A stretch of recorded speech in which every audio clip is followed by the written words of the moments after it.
Hello बच्चों, आज मैं आप लोग का पार्ट 3 लेकर उपस्थित हूँ, जिसका हेडलाइन है आकारांत, स्त्रीलिंग, संज्ञा शब्द।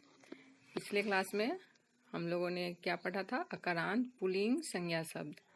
तो आकारांत पुल्लिंग का मैं बताई थी, जिस शब्द के अंत अ से होते हैं वह आकारांत, और आकारांत हो गया जिस शब्द का अंत आ से होता है, आ ध्वनि के साथ, वह आकारांत शब्द कहलाता है। जैसे यहाँ देखिए लिखा हुआ है बालिका, गायिका, वाटिका, यह सब सबका अंत किससे हो रहा है? आ से, अर्थात यह आकारांत है। और आकारांत शब्द स्त्रीलिंग होते हैं। तो अकारांत हो गया पुल्लिंग और आकारांत स्त्रीलिंग। और संज्ञा नाम है जो कि किसी व्यक्ति, वस्तु, स्थान इत्यादि के नाम को संज्ञा कहते हैं। तो यहाँ बच्चे का नाम है, महिला का नाम है, वृक्ष दिया हुआ है, यह सब नाम है, तो यह सब संज्ञा शब्द हो गया। तो चलिए एक एक शब्द देखते हैं हम। फर्स्ट शब्द है बालिका, तो लड़की, गायिका गाने वाली, वाटिका हम फुलवारी को कहते हैं, जिसे बगीचा भी बोलते हैं, ग्रीवा, ग्रीवा मतलब होता है गर्दन, मुद्रिका अंगूठी को बोलते हैं, वीणा जो बजाने वाला यंत्र होता है उसे बोलते हैं, इधर महिला, महिला स्त्री को, नासिका नाक को कहते हैं, नौका नाव को। तो बच्चों आप ध्यान दीजिए, सभी शब्द के अंत में आ है, एक भी शब्द नहीं है जिसमें अ है। तो यह सब हो गया स्त्रीलिंग शब्द। अब आगे है, इस पाठ में आए सभी शब्द रूपों के मूल शब्द आकारांत स्त्रीलिंग है। एक वचन में इनका प्रयोग बिना परिवर्तन के होता है। जैसे मूल शब्द है लता, शिष्या, और शब्द रूप भी है लता, शिष्या। पिछले क्लास में हमने देखा था मूल शब्द था बालक और शब्द रूप हो गया था बालका। छात्र था तो छात्र, लेकिन यहाँ एक वचन में ज्यों का त्यों रहता है। आगे आपका शब्द संग्रह है जिसे पढ़ रही हूँ, आप पढ़ना देख लेंगे। यह स्त्रीलिंग शब्द पढ़ना आसान है, इसमें कुछ नहीं परिवर्तन है एक वचन के लिए। बाला या बालिका का अर्थ होता है लड़की, कन्या, यह सूता, बेटी को हम कन्या और सूता भी कहते हैं, छात्रा में छात्रा, विद्यार्थी, शिष्या, शिष्या, शिष्या कहते हैं गुरु से जो पढ़ते हैं लड़कियां, और शिष्या में आती हैं, यानी छात्रा का ही पर्यायवाची शब्द शिष्या हो गया। अगला है शिक्षिका, अध्यापिका, शिक्षिका सेम अर्थ है इसका। फिर महिला का अर्थ होता है स्त्री, अम्बा का अर्थ होता है माता, भार्या मतलब पत्नी, वादिका मीन्स होता है वादिका ही, यह एक बजाने का यंत्र है। पाचिका हम खाना बनाने वाली को कहते हैं, गायिका गाने जो गीत गाती है उसे गायिका कहते हैं, ग्रीवा का अर्थ होता है गर्दन, नासिका का होता है नाक, भुजा का अर्थ बाँ हो गया, अश्वा का अर्थ घोड़ी, अजा का बकरी, मुशिका का चूहा। बच्चों इस पूरे शब्द को आप देख रहे हैं, सब शब्द का अंत आ से है। और अगला शब्द इधर देखिए, यहाँ भी सारे शब्द आ से हैं, जिसे पढ़ रही हूँ। लता, लता, दुर्वा का अर्थ होता है दूब या घास, शाखा मतलब होता है डाली, कलिका कली, फूल की जो फूल खिलने से पहले जो छोटा सा रहता है रूप उसको कली बोलते हैं, वाटिका मतलब फुलवाड़ी, माला का अर्थ माला, कथा का कहानी, नौका का नाव, परीक्षा, परीक्षा हो गया अर्थ, कड़ा का अर्थ होता है जेल, सभा का सभा, कछा का कछा, सेना का सेना, तुला का अर्थ होता है तराजू, बीना ये भी एक बजाने का यंत्र है, मीना हो गया, मुद्रिका का अर्थ हो गया अंगूठी। तो बच्चे आपने देखा सभी शब्द का अंत आ से बहुत है।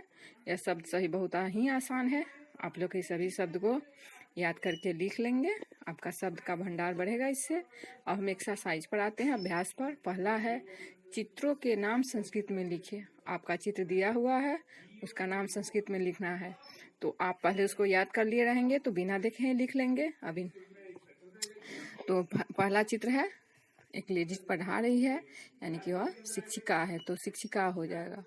दूसरा चित्र है तौलने वाला सामान चित्र दिखा रहा है, तुला है। तीसरा माला है। चौथा चित्र आपका बकरी का है, जिसको संस्कृत में अजा बोलते हैं, तो वहाँ अजा लिख लेंगे। उसके बाद वाला चित्र नाक का दिखा रहा है, नाक को संस्कृत में नासिका कहते हैं। उसके बाद लता है, लता को लता होता है, लता का। एक्सरसाइज 2 है, दिए गए शब्दों के अर्थ लिखें। तो अम्बा का अर्थ होता है माता, भाड़िया का अर्थ होता है पत्नी, बाला का अर्थ हो गया आपका लड़की, मुद्रिका का अंगूठी, ग्रीवा का गर्दन और दुर्वा का दूब या घास। तीसरा है आपका पुल्लिंग और स्त्रीलिंग। पुल्लिंग शब्द कहीं दिया हुआ है उसका आपको स्त्रीलिंग लिखना है, जहाँ स्त्रीलिंग दिया हुआ है वहाँ आपको पुल्लिंग शब्द लिखना है। आपका यहाँ आपका देखा जा रहा है कि बच्चे पिछले शब्द को याद रखे हैं कि नहीं। पिछला लेसन में पुल्लिंग था, अभी स्त्रीलिंग है, तो दोनों को लिखना है। तो पुल्लिंग एक दे दिए हुए हैं, छात्र है तो इसका स्त्रीलिंग हो गया छात्रा। दूसरा का जगह नीचे रिक्त है और स्त्रीलिंग में है शिष्य, यानी पुल्लिंग में हम भर देंगे शिष्य। उसके बाद है शिक्षिका लिखा हुआ है, उसका स्त्रीलिंग शब्द रूप हो जाएगा शिक्षिका। अश्वा है तो उसका हो जाएगा अश्वा। उसके बाद मुस्का हो जाएगा, इधर मुस्का है तो मुस्का। फिर अंत में है कोकिला दिया हुआ है स्त्रीलिंग में, तो पुल्लिंग में हो जाएगा कोकिला।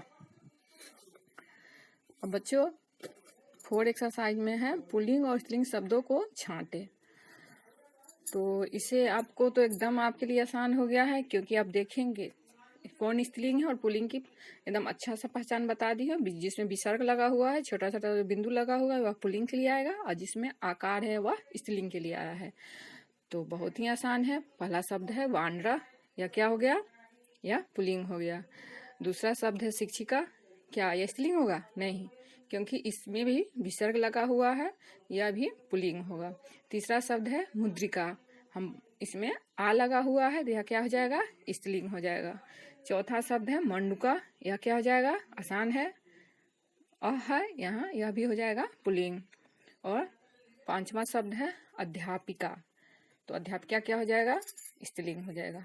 बच्चे इस तरह से हम और शब्द आपसे पूछ रहे हैं, अब बता देंगे। बालिका क्या हो जाएगा? पुल्लिंग हो जाएगा, बहुत अच्छा। और हम बालिका ले लेंगे तो वह स्त्रीलिंग हो जाएगा। सुका पुल्लिंग, पीका पुल्लिंग हो जाएगा। और इस तरह से हम यदि बोले भुजा बोले, उसमें आ है तो वह स्त्रीलिंग हो जाएगा। सभा, यह भी स्त्रीलिंग हो जाएगा। सेना, यह स्त्रीलिंग हो जाएगा। तो इस तरह से बच्चे अब आप लोग 10-10 शब्द और अपने से लिख लेंगे, 10 पुल्लिंग और 10 स्त्रीलिंग। अब 5वां हम आते हैं। 5वां है अपने कार्य के अनुसार स्त्रियों के अलग अलग नाम लिखें। जैसे गाने वाली स्त्री क्या कहलाती है? गायिका कहलाती है। 2 और नाम लिखे। तो स्त्री जो काम करती है, जैसे कुछ इसे पढ़ाने का काम करती है, उसको क्या कहते हैं? शिक्षिका। जो एक यंत्र बजाती है, वाद्य, उसको वादिका, जो इंस्ट्रूमेंट बजाती है। तो हम 2 नाम लिख लेंगे। 6ठा है आपका निम्नलिखित शब्दों के लिए संस्कृत शब्द लिखिए।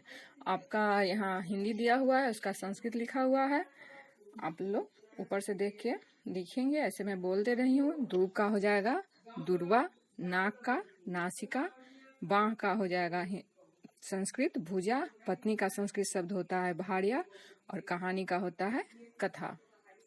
7वां एक्सरसाइज है दिए गए शब्दों के लिए सही संस्कृत शब्द चुने। आपको माता दिया हुआ है, उसका सही संस्कृत क्या हो जाएगा? आप इसमें बहुत अच्छा से देख सकते हैं।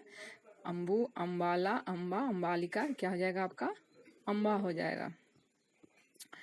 तीसरा है फुलवाड़ी के लिए क्या हो जाएगा? आप देखिए, वाटिका, नासिका, वादिका, तो इसमें क्या हो जाएगा आपका? वाटिका हो जाएगा। तीसरा है जेल के लिए कागा, काड़ा, काष्टा और काला, इसमें क्या हो जाएगा बाबू? काड़ा हो जाएगा। चौथा है अंगूठी, अंगूठी क्या संस्कृत शब्द होता है? मुद्रिका, तो इसमें देखेंगे मुद्रिका कहाँ है? गौण नंबर है, वह हो जाएगा आपका। अगला है आपका संस्कृत में नाम लिखिए। यह पिछले लेसन में भी आपको था, उसी तरह इसमें भी आपको सोच के लिखना है। हम लिखा हुआ है कि मैं काली हूँ पर मीठा गाती हूँ। सोचिए ऐसा कौन सा है पक्षी है जो काला है, काली है और मीठा गाती है? तो वह कोयल है और कोयल का संस्कृत होता है कोकिला, तो हम उसको कोयल पुल्लिंग शब्द हो गया, यहाँ स्त्रीलिंग लिखना है तो हम कोकिला लिखेंगे। ख है मैं लोगों को नदी पार ले जाती हूँ। किससे हम लोग नदी पार करते हैं? नाव से। नाव का स्त्रीलिंग संस्कृत शब्द हो गया नौका। ग है मैं आज सामान तौलने के काम आती हूँ। किससे हम लोग सामान तौलते हैं? हम लोग घर की भाषा में उसको तराजू बोलते हैं, ऐसे उसका नाम हो गया तुला, तो तुला लिख लेंगे। जहाँ कैदी रहते हैं, कैदी कहाँ रहते हैं? जेल में, उसे हम संस्कृत में बोलते हैं कारा, तो हम कारा लिख लेंगे। मैं अंगा है मैं खिलकर फूल बन जाती हूँ, तो कली जो है फूल, कली खिलने के बाद फूल बनती है, कली का संस्कृत होता है कलिका, तो हम कलिका लिख लेंगे। 4 नंबर है वह बच्चों को पढ़ाती है, तो बच्चों को वह पढ़ाती है देख रहे हैं स्त्रीलिंग के लिए है, तो क्या हो जाएगा? शिक्षिका। तो बच्चों आपका ये लेसन पूरा हुआ। उम्मीद है आप लोग समझ गए होंगे। इसे याद करके लिख लेंगे फेयर कॉपी में, बहुत सुंदर राइटिंग में, और याद भी कर लेंगे। चलिए फिर मैं अगले दिन अगला लेसन लेके आऊँगी, इस दोनों का भी रिवीजन करा दूँगी, ठीक है।